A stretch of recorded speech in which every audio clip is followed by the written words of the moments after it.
Warning, the stories you're about to hear are detailed accounts of shenanigans, pranks, and some mistakes that are meant to replicate the sort of discussions that veterans have when they reunite over a cold beverage and do not depict the professional daily actions of the military at large. We hope to make you laugh, but not to disrespect our proud men and women in uniform. Listener discretion is advised.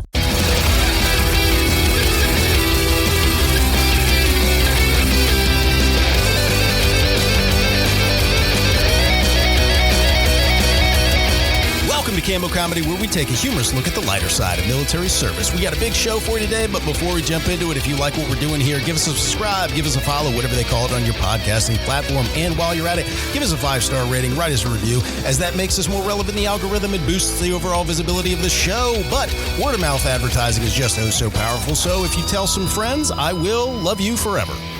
Okay, let's jump into the show. I am your host, Aaron Wolf. Just as a friendly reminder to the audience, we put out a new show every single Monday, so make sure you give the notification bell a nice tap so you don't miss a show. Give it a nice tap. Joining me today is the man who claims that vaginas rumble whenever they're hungry for cocks, call sign Cheeks. I don't even know how to respond to that. Like a tummy gurgle. Feed me. The lesson here is everything needs to be fed, right? It does. Okay. Fuck you, spread cheeks and not hate.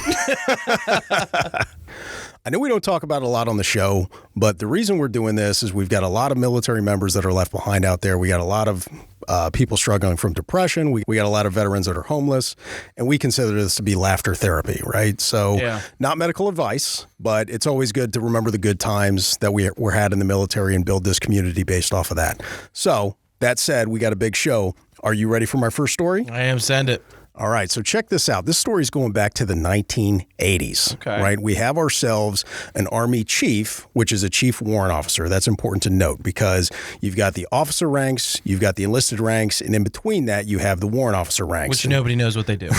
And that's to their benefit, right? The only people that know what they do are they themselves, they, them, they, them. It's the they, exactly. The only people that know what warrant officers do are the warrant officers. Yes, and they're the experts. Yeah, they're the subject matter experts in whatever it is that they do. Exactly.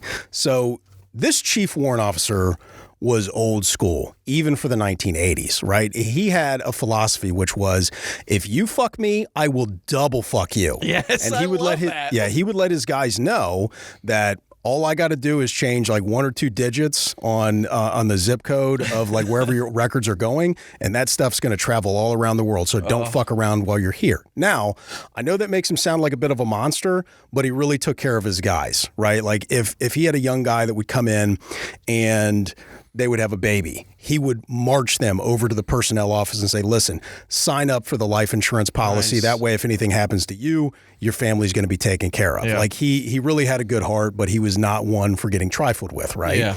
So that's important to note. Now, also important to note, this guy was about 6'3", 6'4", about 240 pounds, big motherfucker, big hands too. That'll come into play here. Paws. That'll come into play here a little later, right?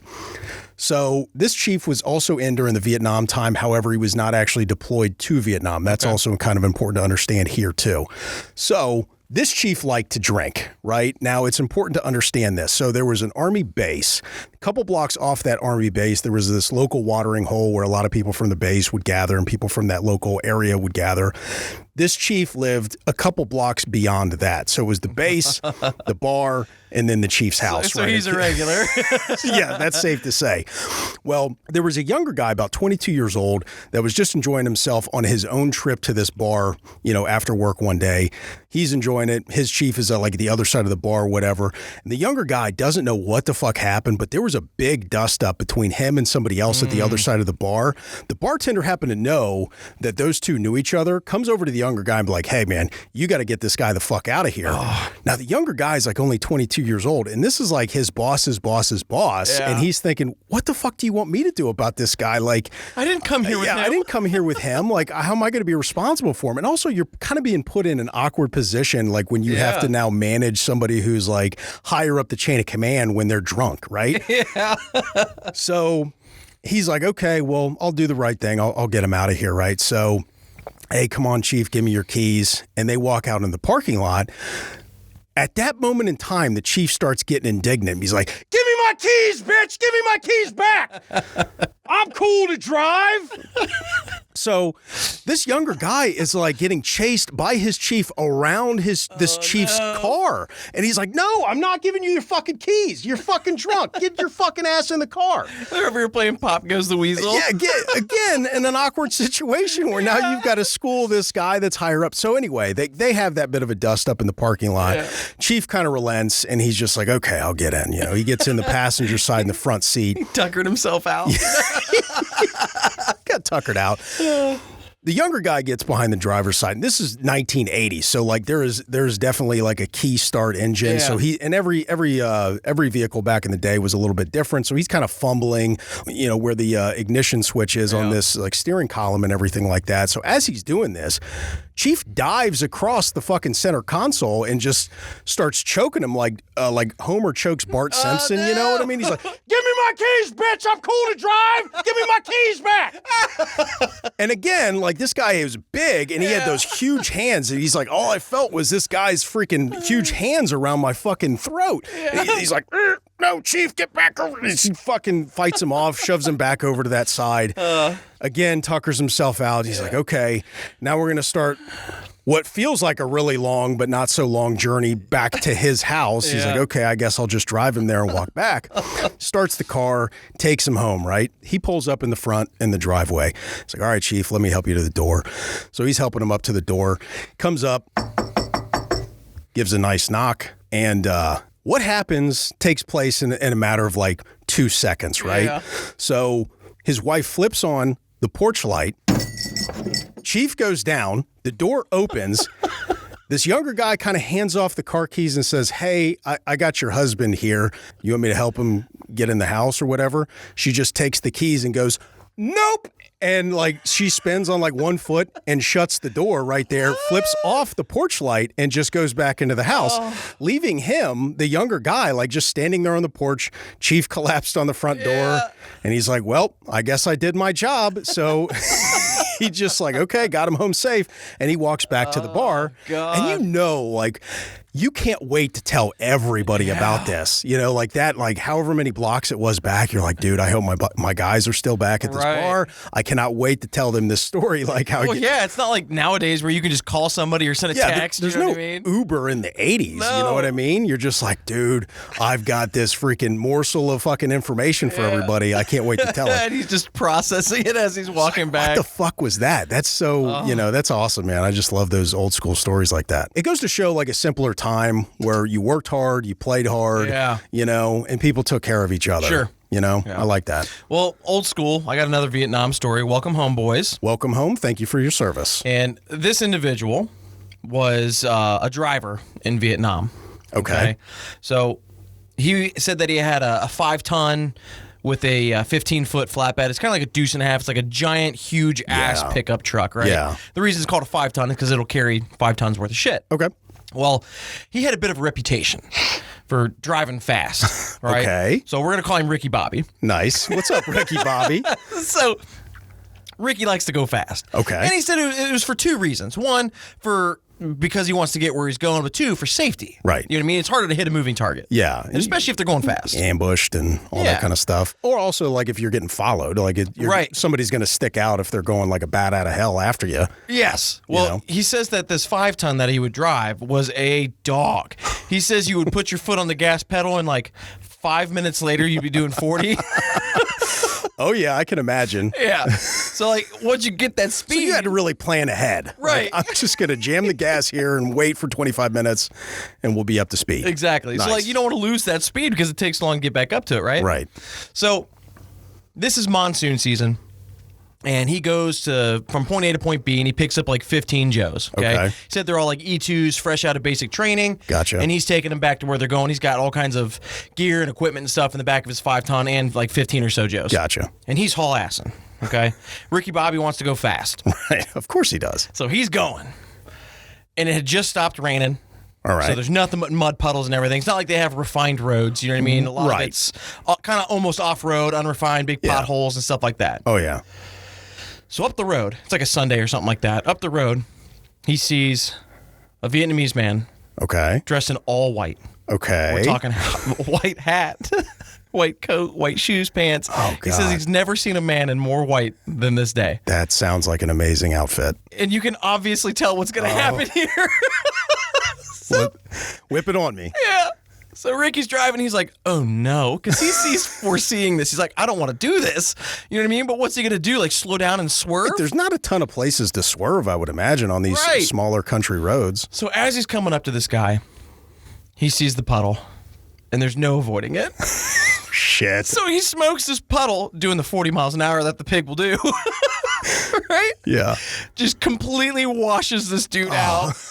He says when he looked in the mirror, he just saw a brown man waving his fist in the air, cussing him out. Fuck me. Everybody in the back is cheering him on like he's some hero.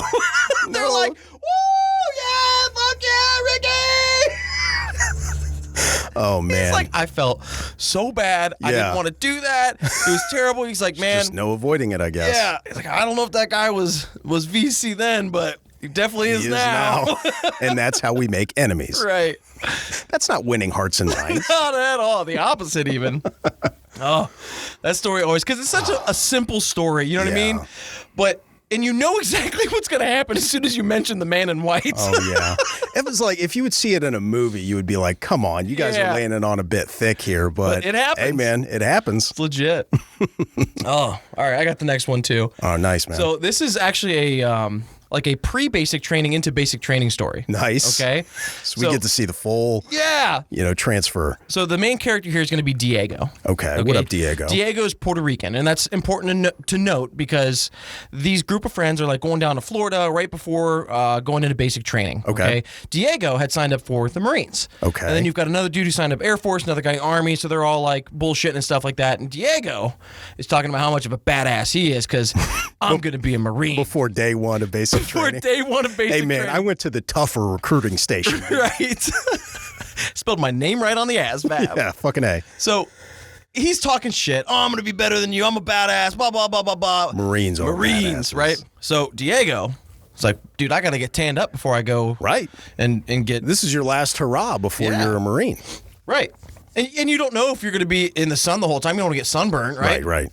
So Diego, keep in mind, Puerto Rican, so he can get nice and tan, right? He can get nice and dark. Not like me. I burn, and then I stop being burnt, and then I burn again. Okay? So Diego's like, all right, I need to get nice and dark, but he doesn't want his nips burn. Okay? Doesn't want burnt nipples. So far, I'm with him. Yeah. All right. Who wants burnt nips? Nobody. Especially you don't want burnt nips going into basic training. No. I mean, what kind of an idiot is burnt burnt uncomfortable. Bleeding. Like, remember that episode of The Office where Andy Bernard, they were doing like the fun run? Yeah. So Diego decides to take a couple little like dime-sized pieces of sunscreen, and go right onto his nips. Okay. Right? Well, what this idiot didn't take into account is that it's going to melt and smear and sweat and expand. And I like where this is going so far. Spends all day out in the sun tanning. He's got a nice dark base coat, right? Crispy Looks good. tan. Except for around his nipples. Oh my God. There's a ring around his areolas that weren't protected from the sun. Okay. So he's got these nips.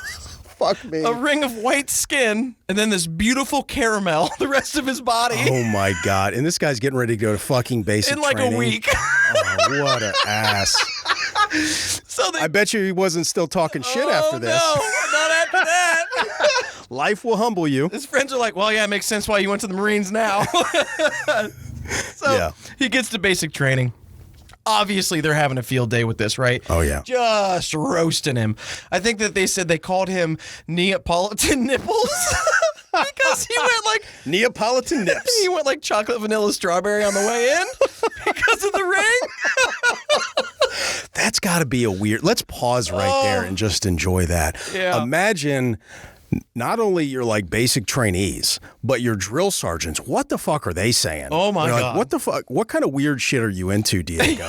Like, why do you got like these weird, like pale rings around your nipples? Like, what's going on here? Is this a medical condition? Are you wearing pasties out in public and stuff like that? I would lie. I would say it's a medical condition so that they wouldn't fuck with me as much. That's smart. But I'm sure this guy was like, no, I put sunscreen on my nips. Oh yeah. Imagine, but that's even more embarrassing. Yeah. Like when you're actually actually telling the real explanation, be like, hey, I was trying to get a fresh tan, but I just didn't want my nips burnt, so I was trying to like just suntan just my nips. Oh, God. Oh, that sucks. I bet he got fucking just destroyed in basic training. I can imagine. That's amazing. So drill sergeants, if you're out there and you remember Neapolitan nipples, send us in a story. Yeah, I want to hear it from their perspective. That'd be amazing. All right, so I got the next story. Okay. So this is an Air Force story. It's about 25 years old or something like that.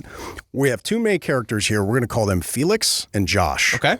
These guys got a TDY, which just means a temporary duty assignment. So that means they were moved from their home base to a separate base within the United States, right? Yeah. So it just so happens that this separate base was about 6 hours away from home from Felix, right? So they're younger guys. They're like in their mid-20s or something like that. And they wanted to go be fucking the man on the town, like on Friday nights and stuff like that. Savages. So Felix, like I said, he's about 6 hours away from home. And his dad has a 1968 Cadillac DeVille. All right. Old school. Oh, yeah. So he calls up his dad. He's like, hey, do you mind if I borrow your fucking classic car? Because we want to be awesome, right? Dad's like, yeah, I don't care. Whatever. Go do your thing. This can't go poorly. So Felix organizes everything, gets a couple days off, takes the trip home, takes the trip back, and that way that next coming weekend, they would be able to go out on the town in this fucking classic car. So they're driving around, and they're coming up to a stoplight. All of a sudden, Felix just yells out, oh my God, we're fucked! And Josh like looks over, he's like, what the fuck? And then they just fucking rear end the car that's in front of them that stopped at this red light. The brakes failed on the classic car. So they're like, oh, fuck, dude. So they're Okay, can we pause? Imagine being the passenger in that car and that's all you hear. Yes. And it was just like, if this guy yells out, oh my God, we're fucked. Yeah. Like, that is not good, especially in a classic car. And those things are built like tanks, man. Yeah. Like, they are fucking strong. So they fucking crush into the ass end of this car that's in front of them that was stopped at the red light. And they're like, fuck, we are absolutely fucked right now. Like, you know, we were just out trying to enjoy a nice night. So right about that time, the driver of the fucking car that just got smashed that was in front of him, he gets out and he says, it's cool, dude. I'm drunk. I don't want to call the cops. And jumps back into his car and it goes green and he fucking just hightails it out of there. So they're like, well, this is a freebie. Yeah. Like, okay. Like I said, those things are built like tanks, so they kind of check the front end. There's not a whole lot of damage or anything like that. And they weren't going like crazy fast. They were doing like 25, 30 miles an hour or something like that. It was like in the city. They were trying to be seen, you know what I mean? So, but like their brakes failed and that kind of put a damper on their night, but they got a freebie because this idiot in front of them was drunk. And then they're kind of like, okay, what's the conversation here? Like, what do we do? Like, this guy just announced that. Yeah. Like, did you get a look at his plate or anything? Like, no, like, I don't know. Now, the kicker is, just down the next street, there was a cop car sitting right there. Didn't see any of it. And they thought they were going to get busted, but they were like, okay. They pull into a parking lot and they kind of take care of their business, whatever. And that was that, man. They got a fucking freebie for the night. Wow. So not only did they get to go cruising with this classic car, they ass-ended somebody who didn't want to fucking write it up. That's amazing. Play us out? I don't know what that means to play us out. What do you mean, in the show? All right, fuck it. We'll do it live. Hey, thanks for checking out the Cammo Comedy Show Podcast. If you like what we're doing here and you want to participate in this community, there are many different ways that you can contribute. First and foremost, tell somebody about the show. Word of mouth advertising is very powerful, and we really appreciate you for helping us out. If you have any funny military stories of your own or know somebody who does, with their permission, of course, you can contribute those stories via email at stories@cammocomedy.com. That's stories, STORIES, at CAMMOCOMEDY.com. Or if you're not too good at the internets, drop us a voicemail at area code 531-222-6146. That's area code 531-222-6146. That's right, we're giving away our phone number. We want funny military stories from all eras. So if you're not from a generation that's heavily online, we don't want there to be a barrier for participation. We have a lot of big plans for this show, and building this community to support veterans, we will announce here soon, so stay tuned. All right, I'm going to go have a nice spicy bowl of chili. Later.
I have an amusing story just to add in here as a bonus, right? All right. Little Easter egg. This is a bonus hole. We haven't said bonus hole for a long time. We really haven't. This is a bonus hole. This is a bonus hole story. I like bonus hole stories. Okay. So let me set the table here. You have a group of Air Force folks. One of the guys in this Air Force group is being introduced to a role-playing board game, right? So it's something like Dungeons and Dragons, something like that, Some right? kind of tabletop. Right. There are a lot of rules to go over. So like one of his friends was just kind of exposing him to some of the rules and some of the concepts and all that kind of stuff. And one of the concepts here is you have to roll for initiative, right? Yeah. Which means you're rolling to see who attacks first. Whoever gets the highest roll gets to attack first, right? Yeah. As this is said in the room, the guy who's learning gets a text message from his girlfriend. Now, it's important to point out his girlfriend is also Air Force, who is a certified ethical hacker, very competent with computers and hacking and those things. Okay. And she says, and she texts him, we have the initiative, we have the high score, we're going to attack first. What? Was she there? No, she was not present. She was not there that night. She was off doing her own thing, right? So this guy looks at this and realizes, oh my God, this bitch has hacked my phone. So without thinking about it, he just texts, don't hack my phone, bitch. That's not okay. And hits send. Oh, no. Right? A few minutes go by and she texts back, what the fuck are you talking about? He texts back to her, we'll discuss this later. Right? God. So he wraps up the night. He's going to leave. On his drive home, he ends up calling his girlfriend and be like, what the fuck is wrong with you? Why are you hacking my phone? And she's like, I don't even know what the fuck you're talking about. He's like, I need you to explain this text right here. Yeah. And she was saying, I was playing an online game and I was trying to send that to one of the guys that was in my crew because we were getting ready to do an attack. You know, they were doing nerd shit, right? Yeah. And she's like, why the fuck did you think I hacked your phone? And I'm like, it just happened to be an amazing coincidence because right as the time that he was getting this same verbiage explained to him, she texted that. So it seemed like it was a flex. Like, hey, bitch, I know what you're doing when you're not around me. Oh, my God. You know? So, That's like, funny. they end up having a bit of a fight over this. However, it was still funny enough, and she had a really good sense of humor. It was like, okay, I guess I could see how you could come to that conclusion. So he got roasted for like the next 6 months. Reasonable. About like, okay, I'm not hacking your phone, but like, do you want to go to the movies Friday? Oh, you know? God. That's fucking funny, man. Yeah, man. I don't know if you know, but I'm a bit of a nerd myself. Nerd. Played some tabletops in my game. Okay. In my day. Played some tabletops in my day. Okay. Yeah. Nothing wrong with that. Right. You got to find good, wholesome fun. Right.